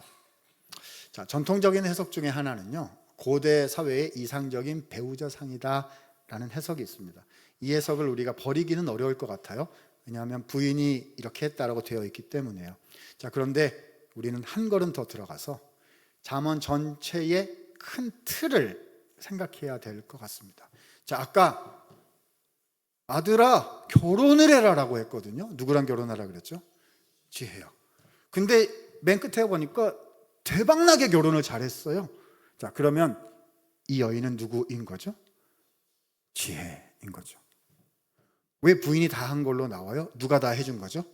하나님이 주시는 지혜랑 결혼을 했더니 그 지혜가 내 인생을 복된 인생 만들었다. 이런 얘기가 되는 거거든요. 여러분, 저는 이 두 번째 해석에 98% 동의합니다. 몇 프로 남았어요? 아직 2%가 부족해요. 맞는데 2% 더 해야 돼요. 자, 밑줄 조기에 들어가는 말이 제가 이제 드리고 싶은 말씀입니다. 다음 화면 주실까요? 30장 31절 개역개정에서는 원문을 이렇게 번역을 했습니다. 우리 갖고 있는 성경이 이렇게 되어 있어요. 오직 여호와를 경외하는 여자는 칭찬을 받을 것이라. 그래서 이제 여성분들이 쭉 읽다가 집안일도 잘하고 바깥일도 잘하고 하나님도 경외하라고 하는구나, 신앙도 좋아야 된다고 하는구나, 이제 이렇게 생각하실 수도 있는데, 자, 이 번역이 맞는 번역이에요. 100% 정확한 번역입니다. 그런데 여러분, 이 하나의 랭귀지에서 다른 랭귀지로 트랜슬레이션 번역을 할 때는요, 언어 시스템 자체가 다르기 때문에 번역이 하나만 나오는 게 아니라 여러 가지 번역이 나올 수 있어요. 시거든요. 이게 포이트리 시여가지고요, 이게 되게 함축적이어서 여러 가지 다른 번역이 문법적으로 가능합니다. 제가 열심히 연구를 해보았더니요, 개역개정, 우리 가지고 있는 이 한글 성경 정확히 100% 가능한 맞는 번역인데, 또 하나의 번역, 그럼에도 불구하고 또 하나의 번역이 동시에 가능하다는 사실을 발견했습니다. 그래서 그 두 번째 번역으로 설명을 좀 더 드려보려고 합니다. 자, 밑에 써놨어요. 제가 읽어볼게요. 자, 아내, 컴마. 이게 오늘 31장의 결론 부분인 거예요. 아내, 컴마. 여호와 경외, 컴마.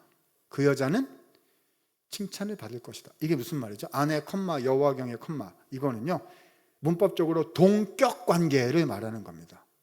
그렇죠? 그게 무슨 말이죠? 저 같으면 이런 거죠. 김희석 목사, 컴마, 총신대 교수, 컴마. 그 사람이 우리 교회에 왔다. 그렇죠? 이 동격 관계거든요. 무슨 말이죠? 김희석 목사는 총신대 교수다. 이런 말인 거잖아요. 이해되시죠?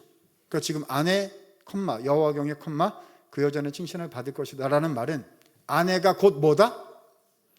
여호와 경외다라는. 이때 아내가 현숙한 여인, 그렇죠?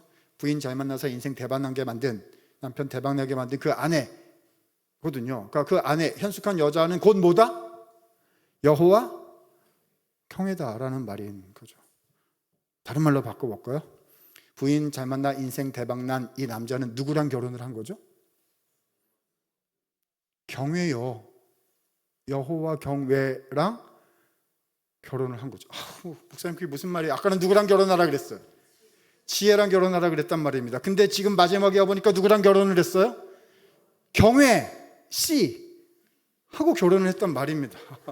아니 이게 뭐예요? 청첩장 받았는데 지혜자매랑 결혼한다 그랬어요. 그래가지고 결혼식 축하하러 갔어요. 딴딴따단 하고 있는데 이때 보니까 신부 이름이 뭐예요? 경외 씨예요. 경외 씨. 그새 색시가 바뀌었어요? 그새 신부가 그새 바뀌었어요? 이런 걸까요? 아닙니다. 아닙니다. 여러분 잘 보세요. 그 여자가 그 여자예요. 그렇죠? 경외가 곧 지혜란 말입니다. 왜 그렇게 되는 거죠? 아까 9장 10절 말씀에서 나왔잖아요. 지혜를 진짜 찾고 싶거든 지혜를 찾아다니지 말고 무엇부터 하려고 하라? 여호와를 경외하는 것이 지혜의 근본 출발점이다. 그러니까 그 말씀이 뭐인 거죠? 지혜와 결혼하고 싶거든 누구랑 결혼하라? 경외와 결혼하라. 그러면 경외가 곧 지혜인 것이다. 이 말씀인 거잖아요. 그 말씀을 듣고요, 우리 성도는 그렇죠? 여호와 경외 세계관을 배우기 원하는 우리는요, 결혼을 했어요. 누구랑요?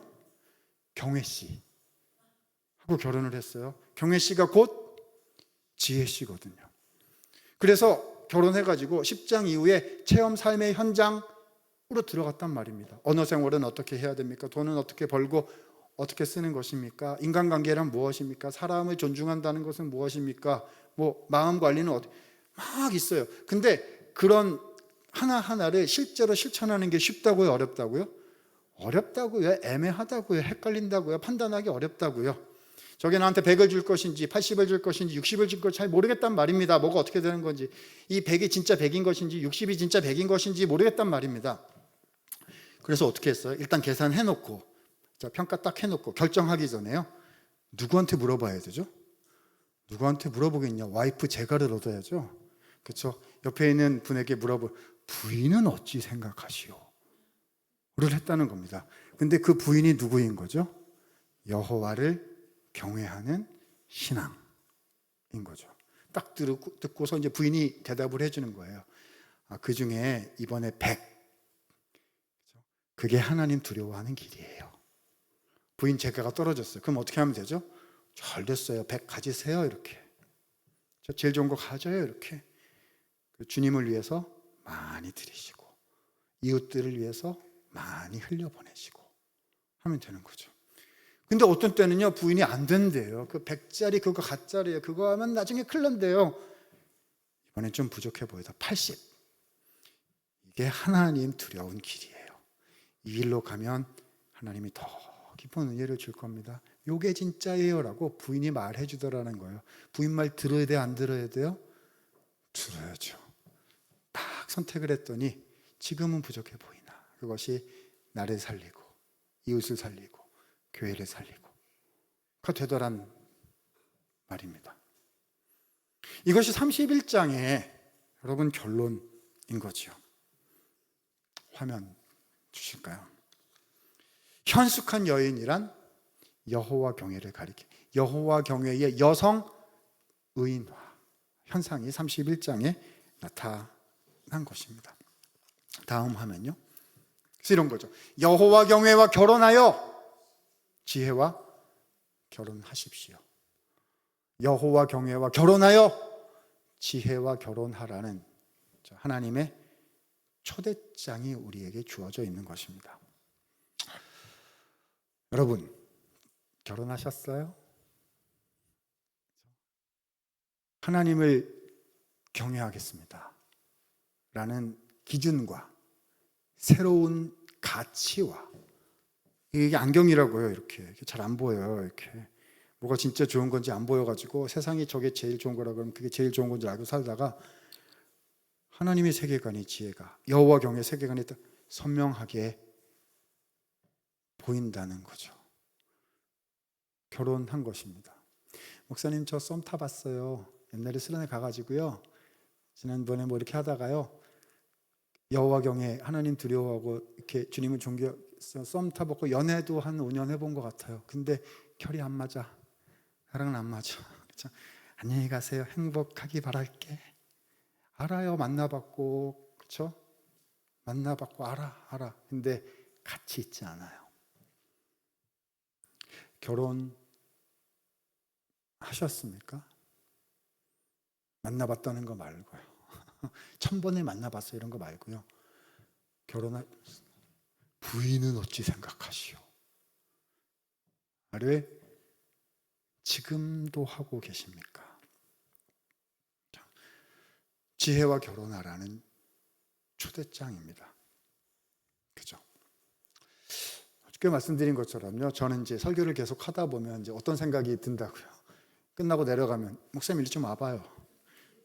그렇게 된 게 자꾸 들어. 그 말은 되게 잘하더만 당신은 그게 되시오. 자꾸 물어볼 것 같아요. 저는 자꾸 물어볼까. 잘 돼요, 안 돼요? 잘 안 되죠. 그래서 가르쳐 주시고를 합니다. 저한테 첫 번째로 가장 크게 가르쳐 주셨던 경험 하나 얘기하고, 그리고 이 말씀이 왜 예수님인지 말씀드리고 마치겠습니다. 제가 신학교 교수로 지금 있잖아요. 이제는 다 아실 거고요. 그리고 어저께 마지막에 나누는 이야기를 통해서 제가 한인교회에서 중고등부 사역 통해서 큰 은혜를 얻고 깨달음을 얻었다는 것도 이제 말씀을 드렸을 텐데, 우리 학생들과 있었던 그 사건이 일어나기 1년쯤 전에, 그때 이제 미국에서 저한테 일어났던 일입니다. 어저께만큼 막 엄청난 사건은 아니었는데 저한테는 되게 엄청난 사건이었었습니다. 그러니까 이제 뭐가 좋은지를 이제 분별할 수 있었던 사건이었죠. 제가 다녔던 학교는 트리니티 신학교라는 시카고에 있는 학교예요. 그래서 신학교니까 일반 대학보다는 훨씬 작은데 신학계통에서는 굉장히 유명히 알려진 잘 학교입니다. 뭐라는 학교냐면요, 오늘 제가 말씀드린 것처럼 성경 본문을 열심히 공부하는 학교예요. 저는 그 학교에 박사과정이 돼서 다 갔어요. 너무 감사하게 갔죠. 근데 제 마음속에 딴 걸 해보고 싶은 생각이 또 하나가 있었어요. 뭘 해보고 싶었냐면, 인문학 중에 고대 근동학이라고 있어요. Ancient Near Eastern Studies, 그래가지고 고고학하고 뭐 아람어 공부하고 이렇게 해서 성경의 배경이 되는 큰 종류의 학문이 이렇게 있습니다. 그 학문은 신학교에서 주로 하는 게 아니라 뭐 하버드에서도 하고 시카고 대학에서도 하고 위스콘신 대학에서도 하고 뭐 이런 일반 학문이 있어요. 제 마음속에 또 이런 게 있었던 거죠. 나는 신학만 하는 게 아니라 일반 학문으로 가서 주님의 통치를 일반 학문에서 실현시키겠다. 그래서 내가 다 이렇게 하겠다. 이런 이제 야심, 뭐 이런 이제 젊은이의 이제 꿈틀꿈틀하는 게 있었죠. 그래서 트리니티 신학교 박사과정 1년 차에 딱 가가지고요, 우리 교수님 몰래 그렇죠? 아시면 이제 혼나고 쫓겨날 거니까 교수님 몰래 여기저기 유명한 일반 대학 고대근동학과 박사과정에 지원서를 냈어요. 몇 군데 이렇게 냈는데 덜커덕 된 거예요, 이게. 그래서 시카고 오리엔탈 하우스라고 시카고 고대근동, 그렇죠? 그 학부의 박사과정, 석박사 통합과정에 덜커덕 된 거예요. 그래가지고 친구들이 저 친구는 저기 가겠구나, 이제 신학자가 되기보다는 이제 고대근동 학자가 되겠구나, 이렇게 생각을 했을 거예요. 여러분, 외국 학교는 이렇게 한국 학교랑 달라가지고 이제 어드미션을 주면은요, 와보라고 초대를 해요. 왜냐면 여러 학교에 붙었을 거니까 와서 우리 학교 보고 우리 학교에 이제 최종 이제 오겠다라고 사인을 해라. 이제 이렇게 제가 시카고 이제 방문을 했단 말입니다. 우리 트리니티 신학교는요, 유명한 신학교지만 코딱지만 해가지고요, 고속도로 옆에 있고 막 그래가지고 다 고속도로 먼지 날리고 막 그래가지고 이게 신학교여서 그렇지 이게 진짜는. 근데 시카고 대학 딱 들어가니까 우와, 그 도시가 학교예요. 야, 딱 들어가는 순간 내가 세상의 중심에 섰다는 느낌이 팍팍 오는 거 있잖아요. 내가 예수 그리스도의 이름으로 이 대학을 정복하리라 막 이런 느낌이 막 들면서 난 벌써 이 학교에 막 온 거예요. 얼마나 감사하고 막 신이 났던지. 자, 집에 돌아갔고 이제 내일이 데드라인 하는 날입니다. 그래서 간다 안 간다 표시해가지고 내가 갑니다 이렇게 체크 우체통에 집어넣으면 이제 저는 가는 거예요. 이제 트리니티 신학교 그만두고 가는 거죠. 근데 이제 제가 타이틀이 또 목사인데요. 이렇게 막 딱 하기 전에 기도 한번 해야 되겠다 이렇게 생각해가지고 이제 밤새 기도하려고 기도하러 갔습니다. 저희 와내한테는 좀 멋있게 보이려고 기다리지 마세요. 오늘 안 들어옵니다. 그래서 이제 기도하러 간 거예요. 사실은 마음은 이미 갔고 무슨 기도를 했겠어요? 하나님 책임지십시오. 장학금 주실 줄로 믿습니다. 교수님 관계 좋게 믿습니다. 다 공부 잘하게 믿습니다. 하나님 다 책임져 주실 줄로 믿습니다. 해가지고 이제 기둥뿌리를 뽑으려고 이제 기도하러 간 거죠. 나중에 친한 친구들이 얘기하더라고요. 시카고 대학 채플실로 기도하러 갔어야지. 왜? 트리니티 신학교 채플실로 기도하러 갔느냐? 라고 친구들이 얘기를 하더라고요. 가가지고 그 채플실에 요 앞에 와가지고 또 이제 한국식으로 무릎 딱 꿇고 하나님 허락해 주시옵소서 막 이거를 하려고 했는데 하나님이 철벽 같으신 거예요. 제가 또 기도하고 하던 신앙생활 중에 그런 하나님은 또 처음 만났어요. 그냥 철벽이에요. 고대근동학 그거는 좋은 학문이고 누군가 나의 이름을 위해서 해야 된다. 근데 내가 너한테 원하는 거는 그게 아니다. 너는 교회를 위한 공부를 해라. 성경 말씀을 공부를 해서 교회를 돕는 신학생들을 돕는 사람이 되라. 철벽 같으신 거예요. 진짜 찔러도 안 들어가는. 끝. 5분 만에 일어나서 나왔어요. 아직도 생각이 나요. 그 눈이 와가지고 무릎까지 눈이 왔는데요. 제가 운전해가지고 저희 집 들어가는 이렇게 우회전 해가지고 이렇게 눈 뜰고 들어가면서 눈물 주르르. 하나님 저 내려놓습니다. 다 책임지실 거죠. 이제부터 주님의 길입니다.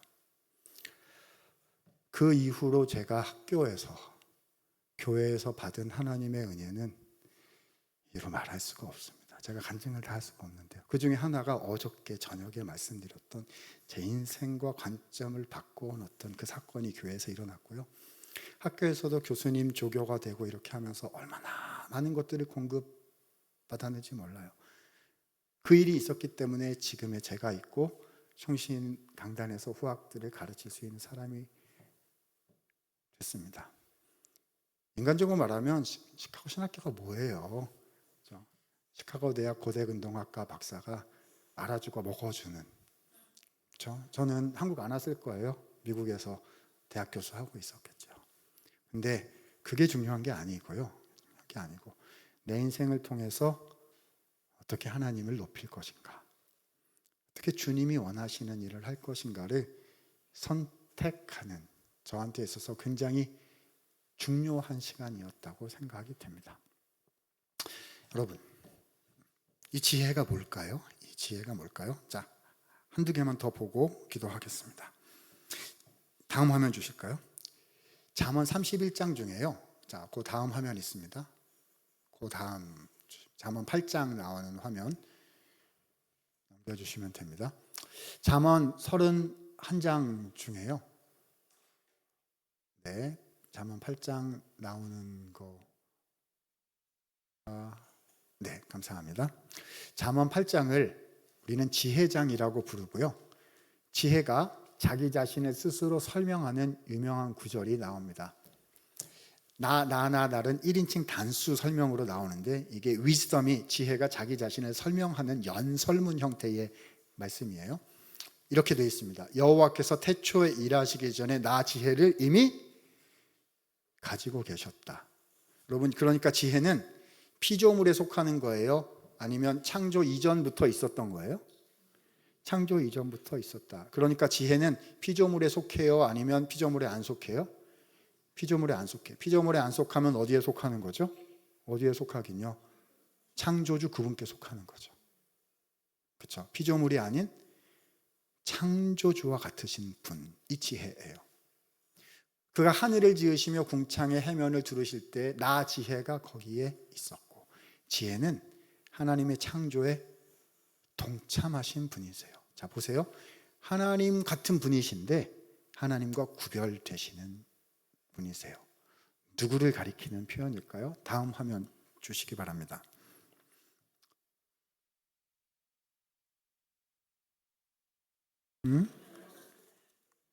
태초에 일하시기 전에 그 다음에 하나가, 자, 그냥 제가 말씀을 드릴게요. 하나님과 같으신 분이신데 하나님과 구별되시는 분 누구시죠? 제 2위 하나님이신 예수님. 그래서 저희 신학에서는 잠언 8장의 지혜가 누구를 가리킨다? 예수님을 가리킨다라고 말씀하고 있습니다. 신약 성경 고린도전서에 보면은 어떤 말씀이 있냐 하면요, 그렇죠? 예수 그리스도의 십자가에 달리신 예수가 곧 하나님의 지혜이시다라고 우리에게 알려주고 계세요. 지혜는 지금 보이는 좋은 것을 선택하는 게 아니라 하나님을 두려워하는 걸 선택하는 건데요, 이게 가장 좋은 선한 결과를 반드시 내게 된다. 예수님은 우리를 위해서 십자가에 달리는 일을 선택하시고 받아들이셨어요. 있을 수 없는 일이죠. 다른 존재를 위해서 죽는 것은 얼마나 바보 같은 일이에요. 그런데 그 십자가 끝에 무엇이 있죠? 3일 만에 다시 살아나시는 부활이 있었어요. 그리고 예수님의 십자가와 부활로 말미암아, 그렇죠? 하나님의 수많은 백성들을 다시 구원하시는 그 구원의 역사를 예수님께서 이루셨죠. 십자가가 지혜입니다. 이것이 고린도전서에 고린도 교회가 경험하고 있었던 수많은 문제들에 대한 해결의 원리지요. 예수님의 십자가를 뒤따르려 할 때 교회의 문제가 해결된다. 이게 고린도전서 이야기인 거지요.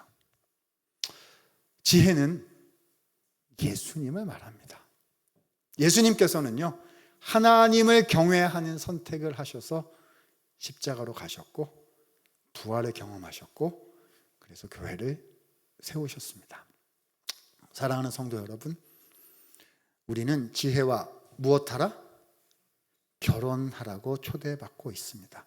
지혜와 결혼하셨습니까?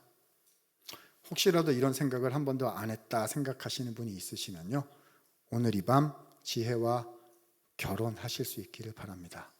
다른 말로 저는 하나님을 두려워하는 것을 제 삶의 선택의 기준으로 삼고 오늘부터 그렇게 살아보겠습니다. 그것이 저에게 행복과 안정감을 가져다 주는 진짜 길임을 믿고 살겠습니다.